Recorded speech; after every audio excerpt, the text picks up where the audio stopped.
Hello and welcome everyone. Welcome to this new video on my YouTube channel. And in this video, I'm going to talk about how to fix a common error on VMware Workstation with all the VMs. So I'm going to show you this and then you're going to see what it is.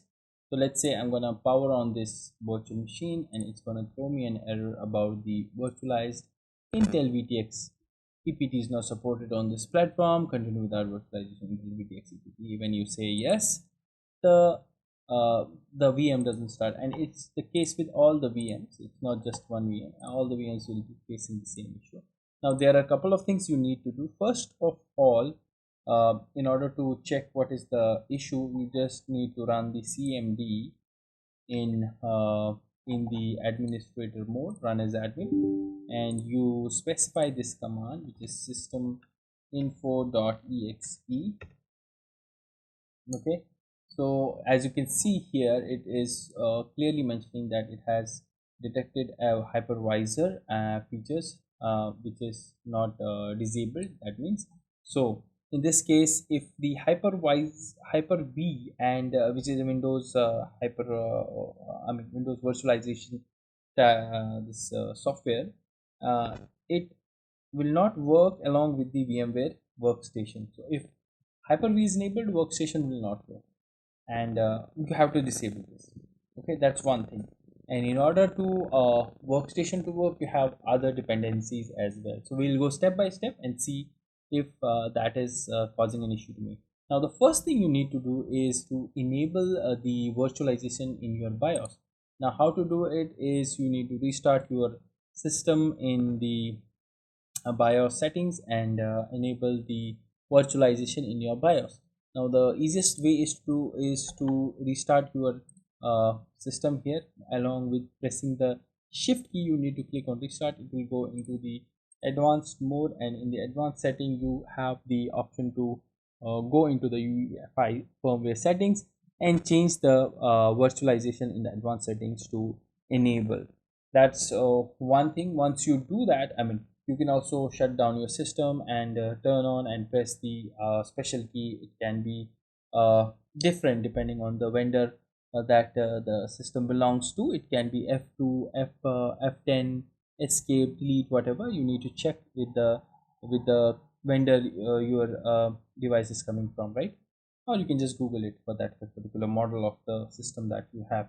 Now that's the first step. Now how to check that it's enabled or not? You go to the task manager and go to the performance, go to the CPU, and you should see this virtualization is enabled. That means you have enabled this on the BIOS, right? So this means that it is enabled on the BIOS. Now second thing is you can also check this on your what do you say, system info, which I have already shown on the command prompt. Okay, so that is two steps. One, the you check that the hypervisor, right? And if you are suspecting that the Hyper-V is turned on from that from the Windows feature, you can go and turn off the Windows feature. Go on this one and scroll down. See, this is if this is enabled or checked, just disable this, and also make sure that the virtualization, this one, virtual machine platform, is enabled. For me, these two are already checked. So Windows hypervisor platform is unchecked. This virtual machine platform should be checked, and the Hyper-V here should be unchecked. Okay, so this is already done. So for me, this is also not the case. Now another thing could be that the VMX file of that particular VM needs some editing, right? But in my case, all the VMs are facing the issue. But if it's in your case only one VM, then you have to edit that VMX file of that particular VM. Right click and open with, and go to notepad. Okay, and there's a line called the VHV. So if you scroll down, you should see VHV enabled, dot enabled, something like that. So you find out that, and you have to make it true.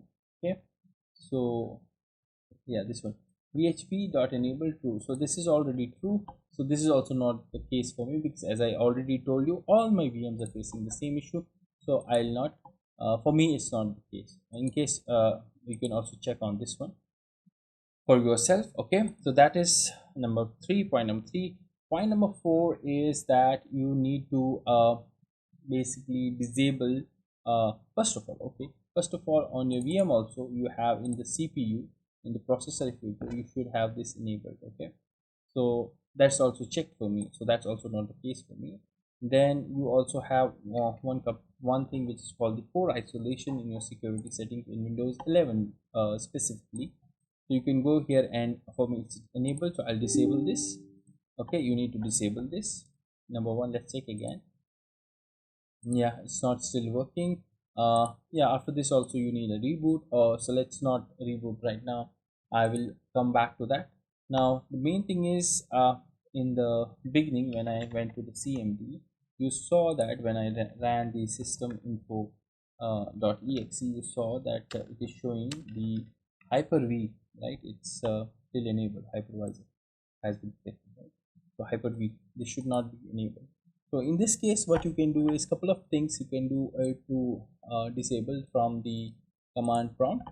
So you can go here and type this command. This is uh, the command bcdedit /set and hypervisor launch type off.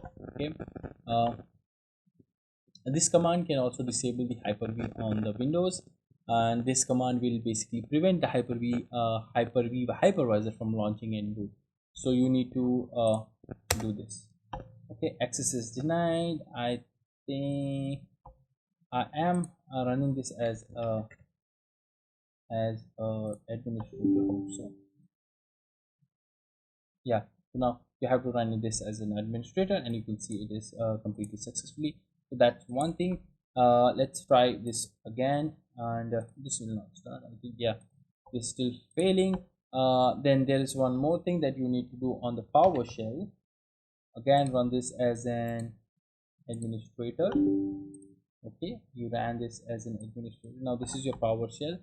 Now in the PowerShell you have to basically disable the what do you say, the Hyper-V again. So the command is something like this: disable windows windows optional feature slash online hyphen feature name, and then the Microsoft Hyper-V all. I will keep this in my description of the video, these two commands.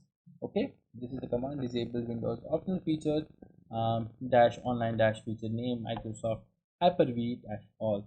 So online was true, restart needed false. Okay, I don't need the restart now.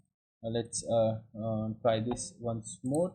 Now basically it's good that you restart your Windows after this change, so let me do that. Okay, let me go and restart my system, and I'll come back. Okay, so I've restarted the system and I'm back to my Windows. Let me open the VMware workstation box again and go to the ENG and start the power on, and great, so now it is working. So right, so that's how you solve this VTX is not enabled error on the VMware workstation. So hope that this video has helped you, and if you like the content, and if this has helped you, don't forget to like, share and subscribe, and just hit the bell icon if you don't want to miss any future videos and tech tips like this. So for now, bye bye.